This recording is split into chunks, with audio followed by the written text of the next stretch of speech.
ராமா கிருஷ்ணா கோவிந்தா பலராமா பரசுராமா வாமனவதாரா வராகவதாரா மச்சவதாரா கூர்மவதாரா கல்கியவதாரா நரசிம்மவதாரா அச்சுதானந்தா கேசவா மாதவா யாதவா மதுசூனா கமலக்கண்ணா பாண்டுரங்கா பண்டரிநாத் ஆதிமூல ஆதிகேஸ்வா எம்பெருமானி ஜனத்தனா பார்த்தசாதி பெருமானி ஏடுகுலோட வெங்கடமனா கோவிந்தா கோவிந்தா வால்முனி செம்முனி ஜினாமணி பேசுறமா. ஆமா, என்கிட்ட ஜோசியம் பார்த்து எத்தனை வருஷம் ஆகுதுமா? இப்ப 6-7 வருஷம் இருக்குங்கண்ணா. 6 வருஷம் ஜோசியம் பார்த்தீங்க. ஏன்னா ஜோசியம் நிறைய பேர் பொய்யின்வாங்க, ஃப்ராடுன்னுவாங்க, ஜோசியமே உண்மையில்னுவாங்க. 6 வருஷம் எங்கிட்ட ஜோசியம் பார்த்து உங்களுக்கு வந்து உங்கள் பொண்ணுக்கு வந்து மாங்கல்ய தோஷம், செவ்வாய் தோஷம், நாக தோஷம் நிவர்த்தி பண்ணி உங்கள் பொண்ணுக்கு நல்ல மன வாழ்க்கை அமைச்சு கொடுத்தனா? உங்களுக்கு உன் பொண்ணு விரும்பின மாப்பிள்ளையே உங்களுக்கு அமைச்சு கொடுத்தனா இல்லையா? அதே மாதிரி உங்க பையன் ரொம்ப வறுமையில் இருந்தீங்க, கஷ்டம், வாங்கின கண்ட குடும்பம் வட்டிக்கு சூசைட் தற்கொலைக்கு அளவுக்கு முயற்சி பண்ணீங்களா? உங்க பையனுக்கு ஒரு நல்ல வேலை கிடைக்கணும் ஆசைப்பட்டீங்க பண்ணீங்களா? உங்க பையனுக்கு அயல்நாட்டு வேலை கிடைக்கிற மாதிரி உருவாக்கி கொடுத்தா இல்லையா? இப்ப எந்த நாட்டுல இருக்கிற பையன்? சவுதியில இருக்கிறான். அதே நேரத்தில் ரொம்ப கஷ்டப்பட்டீங்க நீங்க, வறுமை. உங்க உழைப்பு மொத்தம் அடுத்தவங்க தான் வாங்கிக்கிறாங்க. சொல்லுமா? அடுத்தவங்க தான் நீங்க வேலை செய்றீங்க.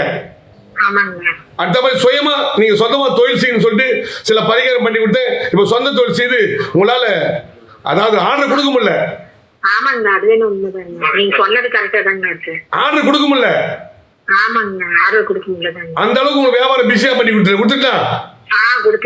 அதாவது எத்தனை லட்சம் ரூபாய் வியாபாரம் பண்ணி கொடுத்தா உனக்கு ஆள் வாங்கறதுக்கு ரெடி ஆகுறாங்க.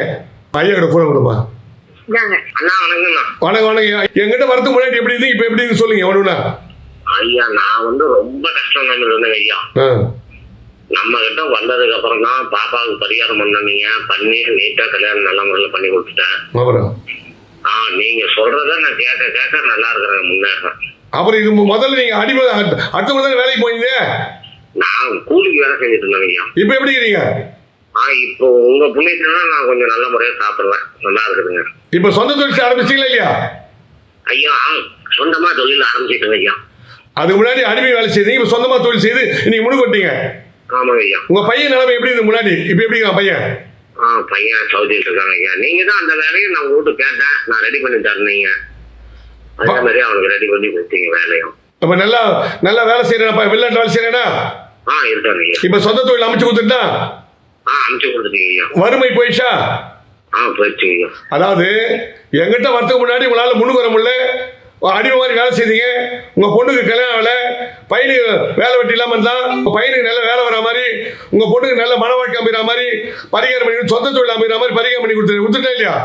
நல்லா பண்ணி கொடுத்தீங்க ஐயா. நான் தான் சொல்லிட்டேன், உங்ககிட்ட வரவன் தான் நல்ல நிலைமையில் இருக்கிறோம். இல்லாட்டி உங்க நிலைமை எப்படி இருக்கும்? எங்கிட்ட வரலன்னா நிலைமையெல்லாம் என்ன ஆயிருக்குன்னு தெரியாதுங்க.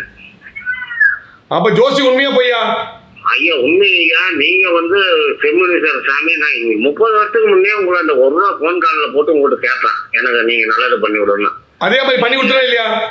ஆமாங்க ஐயா. அன்னைக்கே பாருங்க, நான் டெலிபோன் போட்டு 1 ரூபா நீங்க பேப்பர்ல போட்டு விடுவீங்க, அப்பவே உங்கள்கிட்ட பேசியிருக்கேன். ஆமா, தினத்தந்தியில பேப்பர்ல போட்டுருப்பேன், பாத்துருவீங்க. ஆமாங்க, அன்னைக்கே போடுவீங்க, ஒட்டன் வாய்ட்டு நல்லாப்பா சாமின்னு போடுவீங்க. அதாவது சில வந்து போனா ஜோசி நிறைய பேர் பொய்ன்றாங்க. ஜோசியர் பொய் கிடையாது, ஜோசியர் தான் பொய். ஜோசியம் பொய் கிடையாது, ஜோசி உண்மை. ஜோசி உண்மையா பொய்யா? உண்மையா. நீங்க பல கோயில கும்பாபிஷேகம் பண்ண சாமி, அந்த மரியாதை எப்பவுமே நீங்க வாயில் சொன்னீங்கன்னா அது நடக்கும். ஆமா, நல்வாக்கு நல்ல பண்ண சொன்ன வார்த்தை அப்படியே பலிக்குது. சொன்னதை நீங்க எனக்கு வந்து பாருங்க, போய் வீட்டு ரசீதுக்கு அந்த பிள்ளை எழுத மாட்டேன், நீ உடனே பொண்ணு ஆட்டோமேட்டிக்கா ரசீது போட்டு பைக் கனெக்ஷன் கொடுத்துட்டாங்க ஐயா. போதுமா? வாழ்க்கையிலே இது மாதிரி வாழ்க்கையிலே உங்களுக்கு இதுவரை நடந்திருக்காது. என்கிட்ட வந்து ஜோசியம் பார்த்து நீ பரிகாரம் பண்ணி சிறப்பா இருக்கீங்க. சிறப்பா இருக்குன்னா அதனால தானே நினைச்ச நேரம் போன் போட்டு ஏதாவது முடியும்னா நானும் உங்களுக்கு போன் போட்டுருவேன். அதே மாதிரி டாக்டர் கூட சரி, அதாவது ஒரு ஃபேமிலி டாக்டர் என்ன நோயின்னு அடிக்கடி மருத்துவம் பார்த்துக்கணும். அதே மாதிரி ஒரு ஃபேமிலி ஜோசியன்னு அடிக்கடி பார்த்து எதிர்காலம் எப்படி இருக்கும், அந்த பாதி பசங்க எதிர்காலம் எப்படி இருக்கும், பொண்ணு எதிர்காலம் எப்படி இருக்கும், தொழில் எப்படி இருக்கும்னு கேட்டுக்கணும். அப்பதான் எதிர்காலம் சிறப்படையும். ஆமாண்ணே, செய்துக்கலாம் வேண்டாமா, உங்களுக்கு வந்து நீங்க சொல்றத வச்சு செய்யணும். செய்யலாம் செய்வோம், இல்லைன்னா கம்மல் இருந்துக்குவோம். நீங்க சொல்ற மாதிரி அதுதானே கேட்போங்களா? அதே மாதிரி நல்லா இருக்கீங்க. இப்ப நல்லா இருக்குங்கண்ணா, தொழில் ஓடிட்டு இருக்குது. என்னால செஞ்சு கொடுக்க முடியலைங்க அந்த அளவுக்கு. எனக்கு வேணும் உனக்கு வேணுங்கிறாங்க இப்ப. அதுதான் ஜோசியம். இதுவரை நீங்க அடிமையா இருந்தீங்கன்னா இந்த நிலைமை வந்துருக்குமா உங்களுக்கு? வராதுங்கண்ணா. நீங்க சொன்னீங்க வீட்டுல நான் சண்டை போட்டேன், அது வந்து நீங்க சொல்லிட்டீங்க, நீங்க ஆரம்பிமா கடற்கராப்புல நீங்க. அதான் கரெக்டா ஆச்சுங்க. சொந்த தொழில் ஆரம்பிச்சு நீங்க ராஜா மாதிரி இருக்கீங்க. இருக்குங்கண்ணா. நிறைய பேருக்கு அயல்நாட்டுக்கு போக சொல்லி பரிகாரம் பண்ணி கொடுத்து அயல்நாட்டு போயிட்டு இன்னைக்கு கோட்டீஸ்வரர் ஆகுறாங்க. வண்டி வாகனம் காரு பங்களா. ஆமாங்கண்ணா. என்கிட்ட ஜோசியம் பார்த்து ஒரு அணு கூட பேசுக இது 100 நான் சொல்ற ஜோசி உண்மைன்னா நான் செய்கிற பரிகாரம் உண்மைதானே? உண்மைண்ணா. நான் உண்மைங்க. அதெல்லாம் நீங்க செய்யறது உண்மைங்க. மற்றவங்களாட்ட அதை பண்ண இது பண்ணலாம் இல்ல. அந்த பரிகாரம்னா பரிகாரம் பண்ணி விடுறீங்க, அவ்வளவுதான். நீட்டா அதுக்கு இவ்வளவு ஆகுமா? ரைட்டு, நல்லா இருக்குதுங்கண்ணா. நன்றி நன்றி நன்றி வணக்கம். சரிங்கண்ணா, சரிங்க.